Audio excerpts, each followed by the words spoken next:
आघाडीचे उमेदवार विनायक राऊत यांचा उमेदवारी दाखल करण्यासाठी सिंधुदुर्गातून मोठ्या संख्येने शिवसैनिक उपस्थित राहिले आहेत आणि हजारोंच्या संख्येने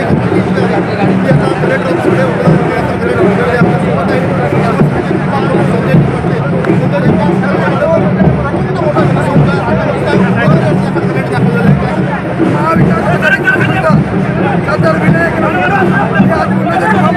आलेले आहेत. हा मोल माझा मागच्या 5 वर्षापेक्षा लागला आणि वेगळा दिसतं. विजय हा निश्चित आहे. हॅट्रिक हे खासदार विनायक राऊत साहेब करणार आहे.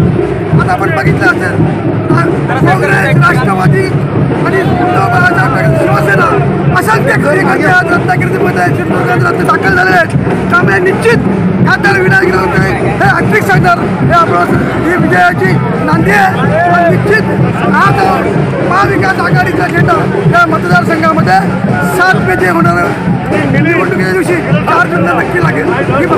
एकदा विनायक राऊत विजयी हॅट्रिक करतील असा विश्वास जो आहे तो शिवसेना सिंधुदुर्ग जिल्हा प्रमुख संजय पडते यांनी व्यक्त केला आहे.